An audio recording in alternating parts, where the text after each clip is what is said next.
Alhamdulillah, wa salatu wa salam ala rasulillah, wa ala alihi wa sahbihi, wa tabi'ina lahum bi ihsanin ila yawmiddin amma ba'du. Ikhwa wal akhawat, ayyuha al-mustami'un al-kiram, fa uhyikum bi tahiyyati al-islam at-tayyiba al-mubaraka, tahiyyatu ahli al-jannah, ala wa hiya Assalamu alaikum wa rahmatullahi wa barakatuh. Louange à Allah, que la prière, le salut, ainsi que les bénédictions soient sur notre bien-aimé prophète, sur toute sa famille, ses valeureux compagnons, ainsi que leurs suiveurs dans la voie du bien jusqu'au jour dernier. Frères et sœurs dans la foi, nous allons commencer par la permission d'Allah l'étude d'un livre bénéfique, un livre parmi les moutons à mémoriser pour Talibul Ilm, l'apprenant dans la science, qui fait partie des livres de base dans la croyance et dans l'unicité. Ismul Kitab Al-Usul Al-Thalathatu wa Adillatuha. Le livre est intitulé Les trois principes fondamentaux et leurs preuves. C'est un livre qui est bénéfique. Pour ce faire, nous allons voir quelques points qui seront notre généralité avant l'étude de ce livre-là et son explication. Et le détail que nous voulons apporter, c'est que nous n'allons pas alourdir l'explication. On ne va pas aussi mettre trop de détails, de sorte que ça ne ressemble pas aux cours à l'université, aux cours dans les mosquées qui demandent beaucoup de séances. Nous allons essayer toutefois de faire sortir des joyaux, des bénéfices dans les points et les sous-points que nous allons traiter dans les lignes de ce livre-là, selon bien sûr les explications et les notes que nous avons reçues des hommes de science avant nous. Car ce livre-là, il a été commenté par une panoplie d'hommes de science, qu'Allah le préserve pour ceux qui sont vivants et qu'Allah fasse miséricorde aux morts parmi eux. Parmi ces illustres savants qui ont commenté ce livre-là, il y a le cheikh, le savantissime, Fawzan bin Fawzan, qu'Allah le préserve. Donc ici, la première chose que nous allons voir, le tout premier point, c'est l'auteur de ce livre bénéfique. Mu'allifu hadha al-matn. Comme on l'a dit, matn, c'est un livret, c'est un précis qui est facile à la lecture, à la compréhension et même à la mémorisation. Il est même recommandé de mémoriser les moutons parce qu'ils ne sont pas lourds dans leur volume et il est plus facile de les comprendre. Ce livret-là, son auteur, il est Sheikhul Islam wa Mujaddidu Da'wati Tawhid al-Imam Muhammad bin Abdul Wahhab bin Sulaiman At-Tamimi, kunyatuhu Abul Hussein, rahimahullah ta'ala, rahmatan wasi'a. L'auteur de ce livre-là, il est le cheikh de l'islam, le rénovateur de l'appel à l'unicité, le grand imam Muhammad, fils de Abdul Wahhab, fils de Sulaiman, qui sont tous de Tamim, la tribu de Tamim, une tribu à laquelle le prophète sallallahu alayhi wa sallam a fait une invocation spéciale dans l'année de réception des délégations. Le prophète sallallahu alayhi wa sallam, il partageait les richesses de l'islam, tout ce que nous avons reçu comme butin de guerre, les richesses, le patrimoine de la communauté musulmane, après ces longues années de lutte dans la diffusion de la religion. Et ces délégations-là venaient vague après vague. Chacune recevait un don de la part du messager d'Allah, alayhi salatu wassalam, et la tribu de Tamim en a bénéficié largement, au-dessus du lot. La tribu de Tamim, le prophète sallallahu alayhi wa sallam a invoqué pour eux. Il a demandé à Allah de faire sortir de cette tribu-là une communauté de savants. C'est en cela que nous voyons dans la sira, la biographie de notre auteur que voici, Muhammad bin Abdul Wahhab, on verra que lui-même il est savant, son papa est savant, son grand-père est savant. Son grand-père même, pour la consigne, était qadi à son époque. Suleiman, il était qadi de sa région, le juge de la région où il était. Gouvernait et il donnait les sentences de la religion. Nous prions Allah subhanahu wa ta'ala qu'il le fasse miséricorde. Le Cheikh Mohammed bin Abdul Wahhab a une kunya, un nom de paternité, comme cela est répandu dans la sunna authentique. Le prophète sallallahu alayhi wa sallam a ordonné, recommandé d'utiliser des noms de paternité. Donc ici, la kunya du Cheikh Mohammed bin Abdul Wahhab, c'est Abul Hussein, pour indiquer peut-être que son fils s'appelait Al-Hussein, donc on l'appelait le père de Hussein. Qu'Allah lui fasse miséricorde. Il est né dans une ville à Uyayna, dans l'année 1115 de l'Hégire, et il est décédé à Dir'iyya dans l'année 1206 de l'Hégire, autour de 91 ans. Le cheikh est décédé autour de 91 ans. Il a fait beaucoup d'efforts pour cette religion-là. Nous n'allons pas rentrer directement dans sa biographie, mais nous voulons appuyer des grands points. Le fait qu'il soit appelé Cheikh l'Islam, cela démontre qu'il a un titre honorifique parmi les gens de la religion. Tout le monde n'est pas appelé Cheikh l'Islam. Et de mémoire, les Shuyukh à l'Islam, il y a 3 qui se sont illustrés largement au-dessus du lot. Premièrement, le Cheikh Ahmad bin Hanbal, qui est imam des gens de la Sunna et du consensus. L'imam Ahmad ibn Taymiyyah, qui fait partie de l'étoffe même de la science, la crème des savants de cette religion-là, Ibn Taymiyyah. Et troisièmement, le Cheikh Mohammed bin Abdul Wahhab. Tout cela, on les appelle Cheikh l'Islam. Dans une époque où le tawhid se faisait vraiment rare, dans une époque où tout ce qui est coutume, usage coutumier dans la pratique des gens qui ne correspond pas avec l'essence de l'unicité, l'essence de l'islam, faisait rage.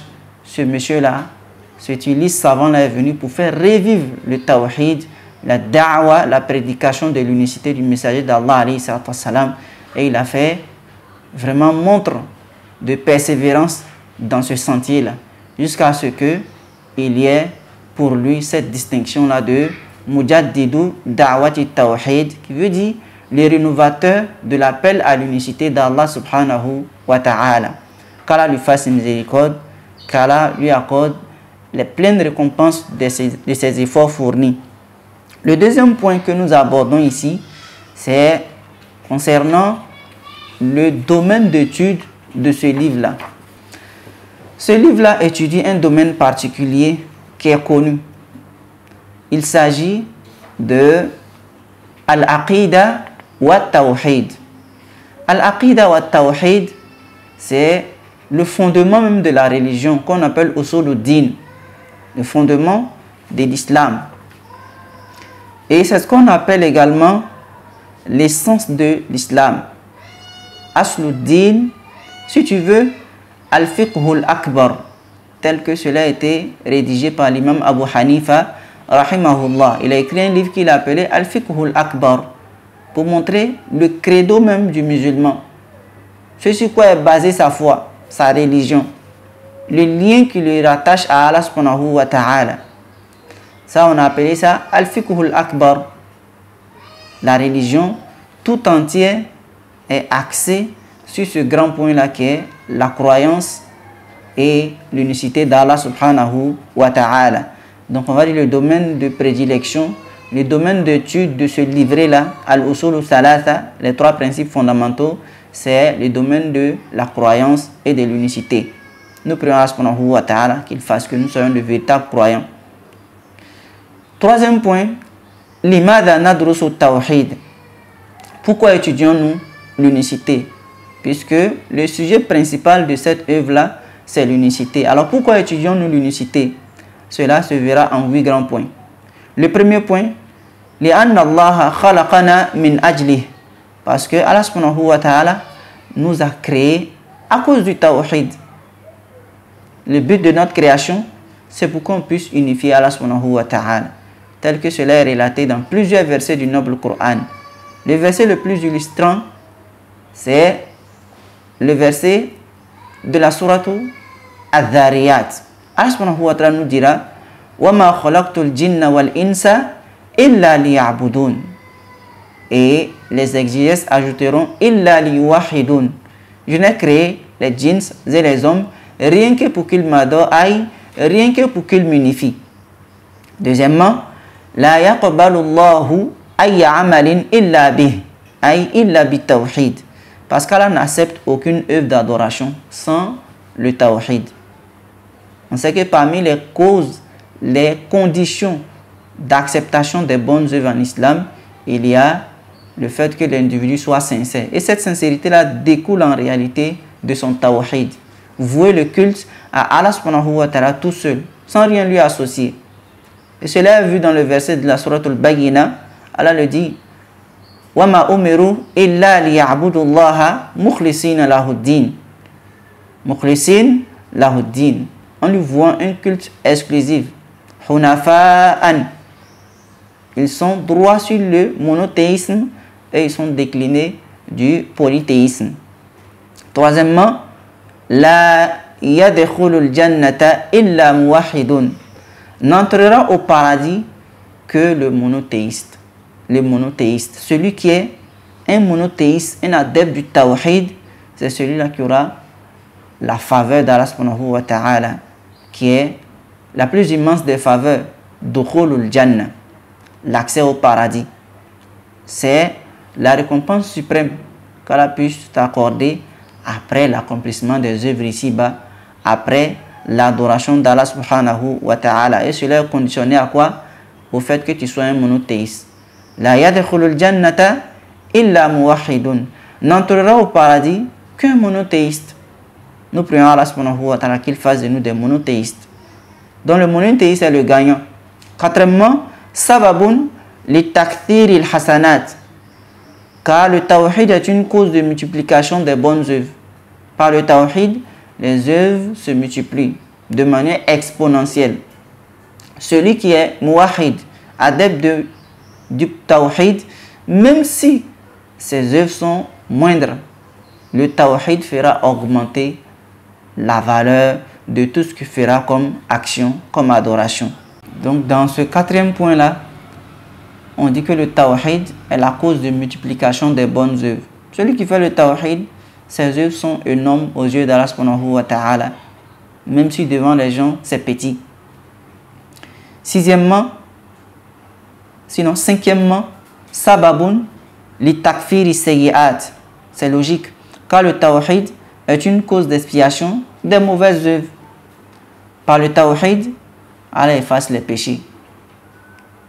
Yukaffirullahu sayyi'at bi ajli tawhid. Allah il efface, il expie les fautes, les mauvaises œuvres par le tawhid. Et cela est vu dans plusieurs versets du noble Coran. Sixièmement, sababun lil hidayati wastiqraril amni. Le tawhid est une cause de guidance et de stabilité de la sécurité. Donc, le tawhid procure guidance et ça fait perdurer la sécurité. Dans tout pays, dans toute ville, dans toute famille où il y a le tawhid, il règne également la guidance et la sécurité. Septièmement, sababun li tuma'nina. Car le tawhid est cause de tranquillité, de sécurité, de sérénité, d'apaisement. Comme on l'a vu dans un des versets de la sourate Al-An'am, sourate les bestiaux, dans le dialogue d'Ibrahim alayhi salam avec son peuple. Il pose cette question-là, qui a une réponse évidente. Fa'ayyul fariqayni ahaqqu bil amn. Lequel donc des deux partis, le parti des polythéistes et le parti des monothéistes, est plus en droit à la sécurité, a le plus droit à la sécurité, à la tranquillité? Qui est le plus en sécurité? C'est bien sûr le parti d'Allah, al-muwahhidun, les gens de l'unicité.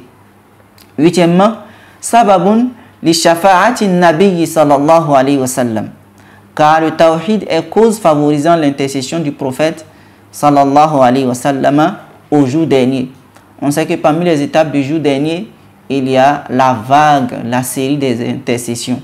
Et la plus grande parmi les intercessions est ce qu'on appelait Shafa'atul Uzma, l'intercession du prophète sallallahu alayhi wa sallam auprès d'Allah pour que Allah commence le jugement. Mais il y a d'autres vagues qui viennent, telles que l'intercession pour que les monothéistes parmi les condamnés du feu qui vont y épurger leur peine puissent sortir pour aller au paradis. Le prophète sallallahu alayhi wa sallam sera en pole position dans cette intercession-là. Il va intercéder d'abord pour les gens qui sont monothéistes dans le feu et il va intercéder également pour que les croyants accèdent à leur paradis. Celui qui veut bénéficier de cette intercession-là, il faut qu'il soit du nombre des monothéistes. Voici là les 8 causes pour lesquelles il est important d'étudier le monothéisme, le tawhid, l'unicité d'Allah subhanahu wa ta'ala. Nous prions Allah subhanahu wa ta'ala qui nous accorde une autre séance et nous allons voir dans la partie 2 de l'introduction d'autres points qui vont résumer notre généralité avant l'étude à proprement dite de cette œuvre bénéfique-là. Qu'Allah nous préserve, qu'Allah nous guide sur le droit chemin. Wassalamu alaikum wa rahmatullahi wa barakatuh.